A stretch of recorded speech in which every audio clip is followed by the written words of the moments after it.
As an influencer, choosing the right mental illness to have is one of the toughest decisions you'll ever have to make. Guys, do I sell as manic? Obviously, there's the classics, depression, bipolar, anxiety, but there's a lot of hidden gems in here you wouldn't expect. I mean, these are all really good. Sociopath community is much more poppin' than you would think. You should be talking to my son-in-law, who's an influencer. What mental illness does he have? When you finally decide what brand of crazy you are, you have to remember, you're committed to talking about that for the duration of your career. You know, I want to be crazy, but I don't want to be like, crazy, you know what I mean? A lot of the symptoms you see on the internet is just normal shit people have, so it is pretty easy to diagnose yourself. PTSD is not just for people in the military anymore. Anxiety says you can have trouble concentrating, making decisions. I mean, I'm currently having trouble making this decision, so that would qualify. What's your favorite one?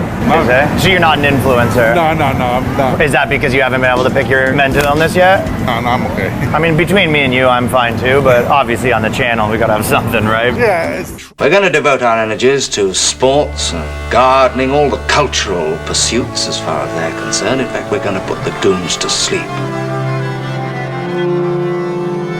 Meanwhile, we dig.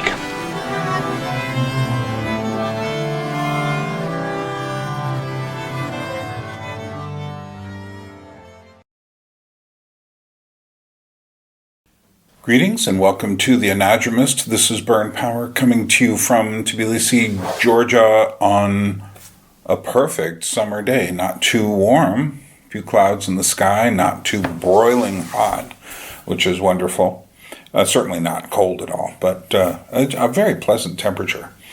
Anyway, I am coming on because I have a few thoughts. I'm just going to kind of ramble. Normally I have more notes and everything, but I've been thinking about something. I recently read the following book, or at least I'm halfway through it right now, but I got out of it what I was hoping to get out of it when I ordered it. It's called Crazy Like Us, The Globalization of the American Psyche, and it's written by Ethan Waters. And what's fascinating about the book is that he talks about how American culture spreads, which, that's pretty clear. It spreads through popular culture, it spreads through news media, movies, the internet, music, what's left of our music, and the rest of it. But what's fascinating to me is that's not actually the subject of the book. What he's talking about here is, he says, the globalization of the American psyche. Now, this book came out in 2003, so it's not exactly what you'd call up to date, and yet it is perfectly up to date. What he talks about is how there is a thing called the Symptom Pool. Now, he only discusses this in one chapter. I've just ordered a book by Edward Shorter, which deals more with this subject, and I may at some point come back in the future and do a something more related to that book. In a way, what this is a continuation of my ideas on social contagion. But what he talks about is this. There are various mental illnesses, emotional diseases and stuff. He has a map on the cover of this. And the map shows America, and you see words like bulimia, depression, ADHD, anorexia, PTSD, body dysmorphia, even schizophrenia, and anorexia, I mentioned that already, and some others. And then he shows them in the rest of the world. And here's the weird thing. I think I, as an American, am guilty of this. I think all Americans are probably guilty of this on some level. Because Americans tend to, even though our country is huge, we bring in people from every country imaginable into the country to live and be a part of it. We tend to imagine, though, that the rest of the world is just like us. So that if we define something a certain way, it must be universally true. But the point of this book is to say, no, it's not. but it's becoming that way. And what he means is this. The first 4 major sections of the book deals with anorexia. Now, one of the things he talks about, let me go back to this concept of the symptom pool. Edward Shorter came up with this idea through psychology of what's called the symptom pool. The symptom pool, there is a guy who has a channel called Psych Hacks. I think I'll run a little clip of his description of this in a moment. And you should go over and check out his, just type in YouTube the word symptom pool. His will be the first and probably only thing apart from this that will deal with this. Because as soon as you understand what this is about, you suddenly realize, uh-oh. Yeah. This isn't going to get national coverage anytime soon. The symptom pool is essentially that there are ways of manifesting our problems. We come up against the limits of our ability to speak them. If you could say, for instance, I am horrendously, feeling this, could precisely describe your emotional condition, people would look at you and say, well, Bern, it sounds like you've got a handle on it. So that's not a problem. It's not that big a problem. You have to understand that a person who is suffering internally in a non-visible way has a problem. This person needs to find ways to communicate that suffering to other people in a way that they can understand that is likely going to produce the level of care and concern appropriate to that degree of suffering. Now you might think, well, what's wrong with using your words, Orion? Well, think about it. If I were to come up to you and say, I'm in a lot of pain, and I feel very confused. My thoughts are so chaotic, I can barely make sense of them.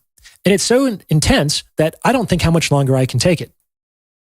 You actually might not take me too seriously. That's because my statement is kind of paradoxical. If I really were in that much pain, and if my thoughts really were that chaotic, could I really talk about my situation in such a rational, cogent, and sensible way? The how of my message would undermine the what of my message. On the other hand, if I were to say, stop practicing basic hygiene, start spending all day in bed, and begin crying with no apparent provocation, would you really believe me if I told you with my words, I feel perfectly fine, never been better? Probably not. And that's because when the how and the what of a message are incongruent, almost everyone gives precedence to the how. So direct communication is useful to securing care and concern for certain degrees of suffering, but it doesn't work for more elevated degrees of suffering. The communication must be deviant enough to signal the presence of a significant problem, but often not so deviant as to cause others to have the sufferer locked up in a padded cell for his or her own good. What's happened over time is that we then find other ways of manifesting. Now that word's been spoiled by these manifestors, which is pretty much a good case in point for social contagion.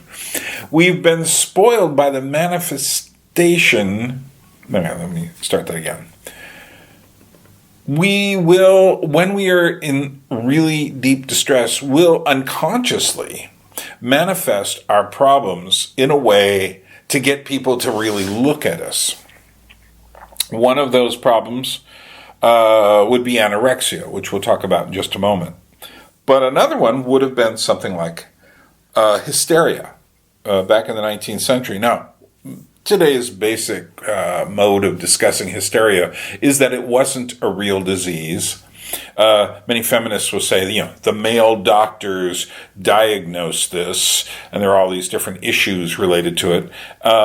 And this was their imposition of these ideas because they were afraid of women. Really? Is that how you feel about anorexia? Because it's the same kind of thing. Yes, indeed, there was hysteria in this clinically strange sense. Just as, yes, indeed, there is anorexia. But if you were to tell somebody that, anorexia just exists here, it then makes the symptoms, see what we've done is we've made any symptom that we have explicable by treatment, which is a very interesting clue to our problem. Anyway, to go back to the idea of the symptom pool. The symptom pool says it's kind of like a medical variant on the Overton window. It's the kinds of things that are considered a problem at any given age. So we no longer have hysteria in the symptom pool. But then again, they didn't have PTSD in the symptom pool. They didn't have bulimia in the symptom pool. They didn't have our anorexia in the symptom pool, and other things like this. The symptom pool is a collection of constantly evolving, culturally bound communication strategies for expressing different levels of suffering. Everyone influences the symptom pool, but no one controls it. What's more, few people consciously choose to manifest these symptoms. That is, very few people intentionally use these strategies instrumentally. We call these people malingerers. Rather, most people implement these strategies unconsciously, which is what is so fascinating. Sufferers are generally conscious of their symptoms, but they're not conscious of why these particular symptoms manifested as opposed to some other symptoms. The symptom pool is generally cultivated unintentionally and unconsciously at the population level, and the symptoms generally manifest unintentionally and unconsciously at the individual level. Now, these communication strategies are always connected to certain times and places, which is why we can kind of consider almost every form of mental illness to be a culturally bound syndrome. And this is also why we see, for lack of a better word, fads with respect to mental illness. Like some ways of communicating distress come into favor in certain times and places, spread wildly, and then completely disappear. For example, there have been almost no cases of glove paralysis or neurasthenia or hysterical pregnancy for quite some time, despite the fact that all three of these conditions were extremely common in the 19th century. And this is very strange, of course, because if there were a clear biological or genetic correlate for these sorts of things, well, it's doubtful that those correlates would have been so completely weeded out of the gene pool over the last 100 years. What happens is that in the symptom pool are the things where a person can, in a sense, dip into it for their mental illnesses. It is a pool of symptoms that a person can manifest, in the old sense of the word, before people started thinking manifesting made things appear magically, that they could, so that a person suffering severely inside might start to manifest symptoms of hysteria. No one does it now in that way because everyone thinks hysteria doesn't exist anymore, or that it's an illusion. Whereas the interesting thing about anorexia is hardly anyone in the 1960s had it or before, although there were a few people who would starve themselves, but it was hardly worth commenting on. A book came out in the 1960s. What is it? The Greatest Little Girl in the World, or the Best Little Girl in the World. And it was based on an actual case. They made a television movie about it. I have the book. I've seen the movie. And after that, suddenly, anorexia was on the table. So you see, there's a very strange way about how do things get into the symptom pool. Well, here's the interesting thing. Now, like I say, American psychologists and doctors are really good at thinking, ooh, we've found the answer. This is what's going on. And then going around the world and saying, oh, you've got someone who's starving themselves. Let's whip a little anorexia awareness upon you. Which is what they did in Hong Kong. There's a doctor he describes. Doctor's in his 50s or so. He's been around for a while. He had one case of a woman who had anorexia. He'd gone to some clinic in the West, and they were talking about anorexia. And they were saying things like fat phobia. The person always considers themselves to be too fat, no matter how much they are disappearing physically. Whereas his case was they just felt full. And there were some other cases, it was a bit like depression and they felt full. One woman had this, she eventually died. She wanted to eat. See, this is not what we consider anorexia. She wanted to eat. She saw herself as losing weight. She wasn't deluding herself that she was perfectly healthy. And she ended up dying in the hospital. Then another woman came along who had the same problem, and this was years later. And this was only the second time he had run into this person. And this was, when was it? I think in the 1970s. I'm purposely just talking and not going through the book. But she got so weakened that she just fell and died on the street. Well, in Hong Kong, this became something to really capture the attention. So they brought in the American specialist, because the American specialist looked over and said, you got anorexia. Whereas again, this woman had these other symptoms of feeling full. She wasn't she didn't think she was fat or anything like that. It wasn't about daddy issues, that kind of thing. So, but what happened was, because this was a thing that happened in public, she died while walking down the street, obviously, completely emaciated. The Americans came in. No, it wasn't the 70s. It was the 90s. That's right. So it was in America in the 70s that the anorexia thing started, but it was in the 90s in Hong Kong, mid-90s. Just a few years before the transfer of power from the UK to China was about to take place. And there's a lot of mental stuff going on with that in the Hong Kong mindset. But that's neither here nor there for the moment. But, so she dies, they bring in the awareness people, some NGOs, some doctors, whip a little of this on them. It became something written up in all the newspapers. And starting about 1997 and going for the next 10 years, suddenly there were thousands of cases of American-style anorexia and people dying. Which is the point of this book. He also talks about schizophrenia. He talks about, PTSD I think in some country in South America. We tend to think, something like PTSD is it started off, George Carlin has this great routine on shell shock, which was the World War I definition. Later it became things like combat fatigue and stuff. Eventually it became post-traumatic stress disorder, and then it just became PTSD. But it was specifically related to the military. But somehow it jumped the fence, so it was no longer about bombs and stuff. And then it became about, someone accidentally almost gets shot or is involved in a crime. They've got PTSD. After a while, if you just look up references to PTSD now, it's like, my dog died. I had to put I had to put my dog down. I've got PTSD.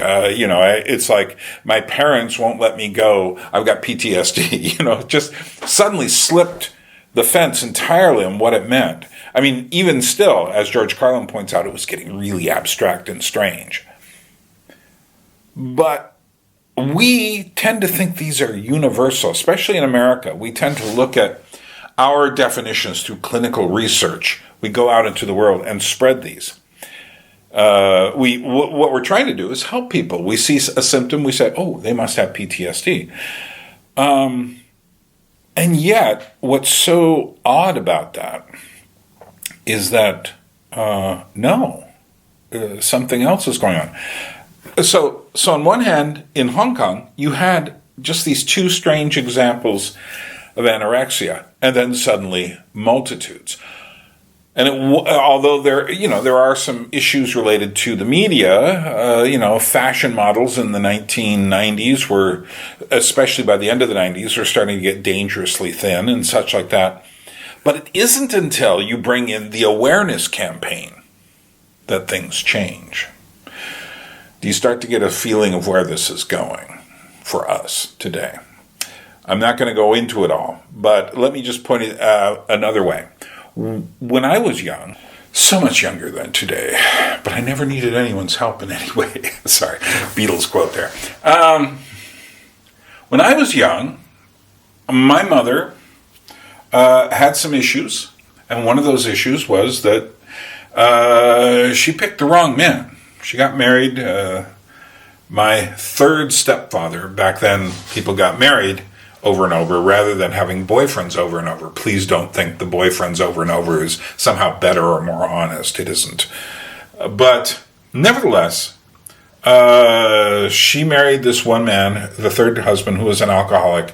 And we moved from Honolulu, Hawaii, where I lived up until the age of 7 for 4 years, to the San Francisco Bay Area, where essentially things really kind of kick in as far as my personal history goes. There were a lot of problems there, problems at home. And I was certainly witnessing things. So I would go to school. And when I went to school, they would say, Mrs. Power, Bern has problems. He's just sitting there drawing circles. And fortunately, there was that. I had problems with pronunciation. I just couldn't say school. I'd say school. Things like this, all of which at that time was like, well, we need to help him. So, looking back now, it's just like, well, if you got problems at home and stuff, that kind of throws a few things into the symptom pool, for personal symptom pool. But, so here is the thing. I am sure, given there's more than what I'm explaining to you, given the range of symptoms I was manifesting, had I grown up, say, in the 1990s, or, recently, jeepers, if I was a young primary school student, they would have put me on medication. I'm sure I would have gotten the ADHD treatment or ADD treatment. There would have been drugs for me. They would have had, and they would have labeled me. This is the most important thing. They would have labeled me. And I remember having a conversation with a friend of mine named Doug. And he's about 20 years younger than me. And they did label him ADD. Now, what happens is when you get these weird labels, you go around with that for the rest of your life. Now, I never had the labels. And I'm like, fine.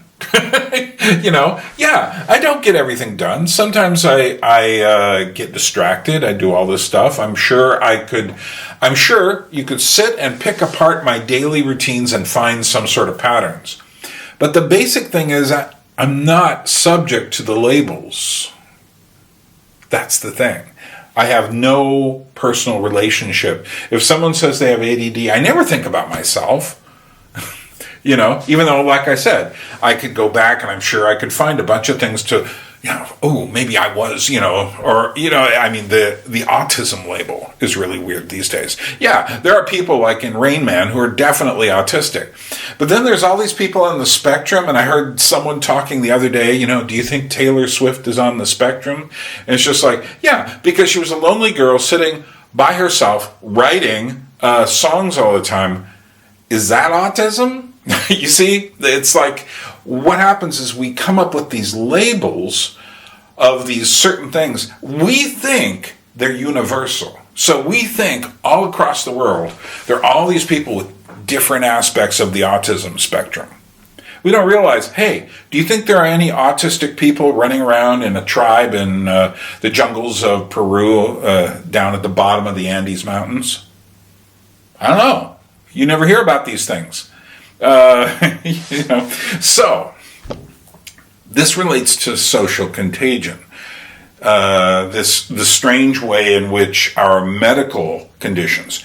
So one of the interesting things that got thrown into the symptom pool over time relates to gender. Obviously, you look around today and you're saying, why is suddenly, someone said, if you don't use the right pronouns or something, trans people could be killing themselves. Well, if that was true, how come the history isn't littered with these people? It's because it's chronologically only related to the last 20, 30 years. That's why. I mean, yeah, you can go watch Glenn or Glenda by Ed Wood, who liked to dress in women's clothing and such, but I'm pretty sure he didn't label himself very much. He just simply existed. He was very heterosexual. He didn't have he didn't have ideology. He didn't have queer theory motivating him. So he just lived. And that's what I'm trying to get at, is that when we submit to these things, now, granted, there are real mental illnesses, and sometimes they're as real as anorexia, or body dysmorphia, or gender dysmorphia. But the point is this: sometimes these things are created out of people reacting to the symptom pool. What do I mean about the gender symptom pool? Well, there is, if you go back, people weren't talking about this stuff much in the past. I don't remember it much. Here's where it starts to change. Now, it's one thing between, say, being gay, lesbian, or whatever. It's a whole different issue. But all this stuff about gender and stuff, first of all, when I grew up, there was no word gender except in language, and the odd reference here or there. You know, someone using a fancy way of discussing the other sex or something like that. But generally, when you filled out a form, it just said sex, M or F. I noticed by the time we got to the 1990s, late 90s, the forms were starting to say gender, M or F. And I was starting to go, hey, wait a minute. As a woman I read in about 1991, her book said, if sex was good enough for Jane Austen to write, it's good enough for me. Now I'll actually see people write the word sex as S asterisk X, like it's some forbidden word. Well, it is, in one sense, relatively recent, from the last 100 and some odd years. Owen Barfield talks about the first time he heard the word sexy. And he died when he was like 99 years old, around the year 1999 or so, 1998, I think. And he had never heard the word before, and he remembered it just being a very embarrassing sounding word. Well, like I said, gender applied to human beings wasn't something you heard of in daily life until you started to hear about it more in the 1980s. I'm just talking about common parlance. I'm not talking about somebody's theory. So I think then what happens is, for instance, you then start to get, during the hippie movement, guys started to wear their hair long again. Now, if you remember, back in the 19th century, George Custer had longish hair. There were people with longish hair all through history. The post-war World War II period was notable for basically making long hair basically illegal, particularly in America. You had to have really short hair, really crew-cut hair. One of the things I see that's often a problem in 1950s movies is how much the hair is longer than it should be. Because I remember in the early 1960s, we all had really close-cut hair, and if you let your hair grow a little bit, people were like on your back about it really quickly. And by grow a little bit, I mean like just a little bit too much. Then came the hippie movement. And then men started to grow their hair long. And then there started to be this whole discussion of why do you look like a woman? Which some guys may have done that on purpose, but I think most of them just wanted to not have to have super short hair. And it was a way of rebellion. And there was a song by Multi and the Barbarians. Multi was known for having only one hand, but he was a drummer. Multi and the Barbarians, called Are You a Boy or Are You a Girl? And this was basically them in this garage rock band about 1966, quoting from the way people would talk about people who had hair as long as the early Beatles, which is, say, not very long at all. Today, hair as long as the early Beatles would still be pretty much considered short hair, but then it was just like such an offense. Well, a little bit later, there was the glam movement. And this is really the first time you start to get a movement of musicians who are really blurring the line, male and female. Guys are wearing makeup. They've got longer hair. They've got strange hair. Bowie had some sort of weird crop top, but at the same time slightly longer on the side, mulletish, shall we say, and orange. It was a way of rebelling both against the larger society and against the hippies. Most of the glam people were like hippies, and the reason for that is because they're like me. That is to say, they're just au naturel, as opposed to trying to look special. Well, eventually you get to more and more, drag queens start to come out of the closet more and things like that. I remember the first time I saw anybody I'd consider a drag queen. I lived in the San Francisco Bay Area, and I remember there were clubs like Finocchio's, and we'd pass them by, and my mother would tell me what was going on there, and I was like, I don't get it. Why would a man dress like a woman? But I remember there was a peace march in 1971. I had become part of the Jesus movement by then, and I was passing out our strange underground Jesus People newspapers at this one protest march. But then there was a battalion of gay protesters, and there was a whole group of men who were wearing sheer gowns, but more like bedclothes almost, and they were naked underneath. And I was just like, "Whoa, that's different." What's going on here? But skip ahead into the 80s and such, and you start to get more of this, especially by the end of the 80s, you start to get a different sense of sensuality and sexuality. And I think part of that was due to AIDS putting the clamp on the hardcore stuff, all the fetish stuff and whatnot. But then you started to get, in the universities, people kind of pushing different edges and such. But it was more of a personal thing. Maybe you see someone dressed like a goth and the guy was wearing makeup or something like that. And then you get to, I remember, before I left New York City in the 90s, in 1996, within like 2 weeks, I saw two girls who had let their beard hair grow because I guess they were more hirsute than usual. But it was the kind of thing that made me go, jeepers, what is going on? I guess, there are some women who have masculine hair on their chin, and this looked really odd to me. Today, it would not look odd at all to me because you can see what's happened. Well, what's happening is piece by piece by piece is getting thrown into the symptom pool. And then I think something happened which isn't part of the symptom pool, isn't part of anorexia. Interesting, the whole thing with anorexia is you need to find images to imitate. And this is certainly true with all the gender stuff as well. I heard some trans person said, you can't stop us from doing whatever because people need illustrations of how to be this way, which to me is like, so you're saying you're not trying to convert anybody, huh?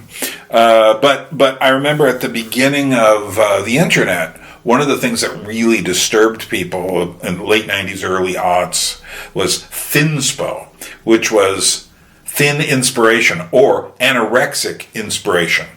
And you just type that word in and you get some of the most emaciated models, emaciated people. And you're going like, there are young girls looking at this saying, ooh, I want to be like that. Essentially what's happened is we put our symptom pool online. And it comes as part of the social contagion. All these images and stuff that we feed on are part of the social contagion. All of the back and forth chatter on social media is part of the social contagion, containing all sorts of things. Some of these things are ideas, some of them are propaganda, but some of them are from this deep well of disturbing things. And there have been people recently who've shown some of the things going on in some most recent pride parades, and there are gay people going like, this isn't what we were trying to do. This is, we weren't trying to bring our fetish gear out into public and stuff our crotches into, 4-year-olds' faces on the sidelines of the parade. We think we are in control of our ideas. We do have a responsibility for them. But unfortunately, we are a lot weaker in the face of all of this imagery and propaganda and desperation, our own desperation, changing the mode of living, sitting staring into our palms and at some image or something. We're, feeling happy because someone said, like, we are actually very weak before that. And what I would say is, if in the past, as you were growing up, you got tagged with one of the various things, she does this, he is that, I would suggest you're freer than you think. But I'm reminded of what I'm told about chickens being hauled across counties and states to the processing plants. And they used to put them in these, I don't know if they still do this, but they used to put them in these small wire cages. And the chickens, then they would tie the legs so the chickens wouldn't flap around and destroy themselves in these small cages. But the cages weren't much bigger than the chickens. But they lay them down, tie them up. And then once they got there, they would untie the chickens, and then the chickens would just sit there laying. And I think that's how our social contagions work. We think we are, we are product of our cages, we think that we are prisoners. And yet we've got a lot more choice than we think we do once we can detach the labels from ourselves and find ways to use our free will again. Okay. That's what was on my mind. Read this book. You can find a cheap copy of this. It's like $19 new paperback, but hey, I bought this for about $3-4 through Abe Books.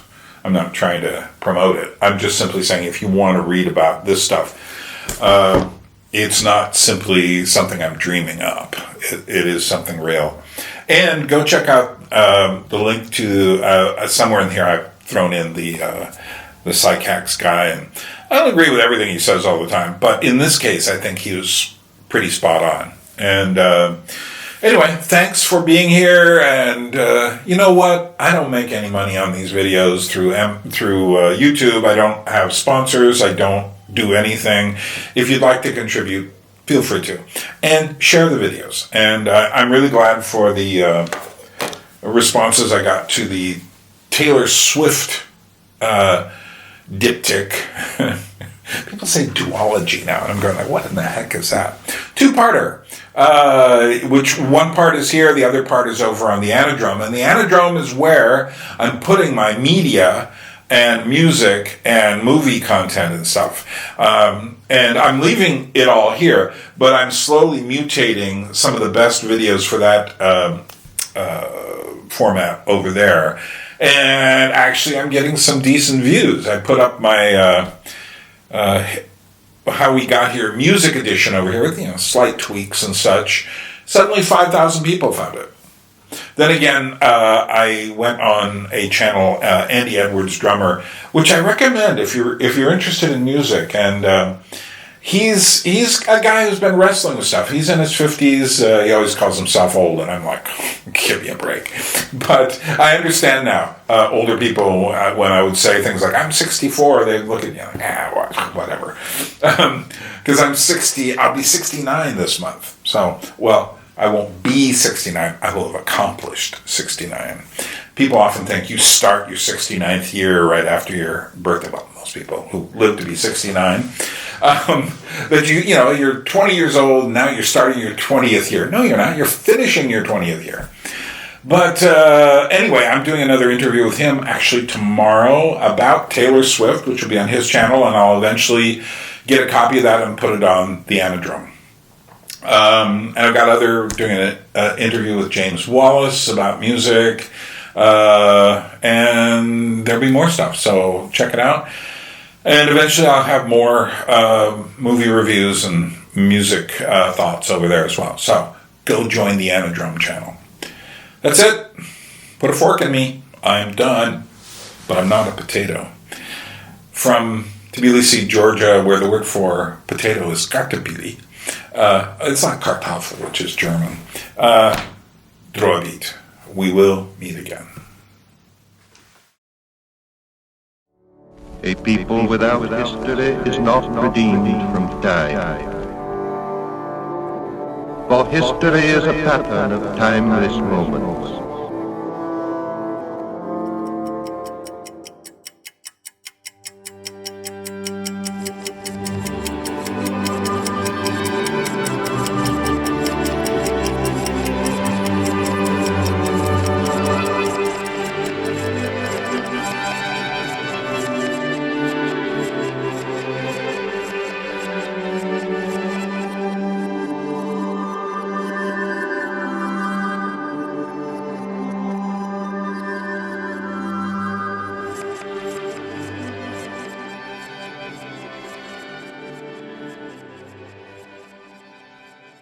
Autistic is very hot right now, but a lot of times when that cools off, you have to be ready to go trans, so it can be a commitment. ADHD is obviously a good choice. Tasks are incomplete, frequent lying, so you just lie about having ADHD, and then before you know it, you have it. And obviously, the task of choosing my mental illness is currently incomplete. This girl right here is going ADHD and bipolar, so that's a brilliant combo. Unfortunately, I don't think sociopath is going to work for me because it says lack of empathy, whereas being an influencer, I'm obviously extremely empathetic to a small group of approved people within my circle. And apparently around 85% of mental illness videos on TikTok are misleading, so really, what's another couple of mine on there? As you know, I'm a bipolar, schizophrenic trauma sufferer with PTSD, currently experiencing large bouts of ADHD and anxiety. And I want to say that I really appreciate every single one of you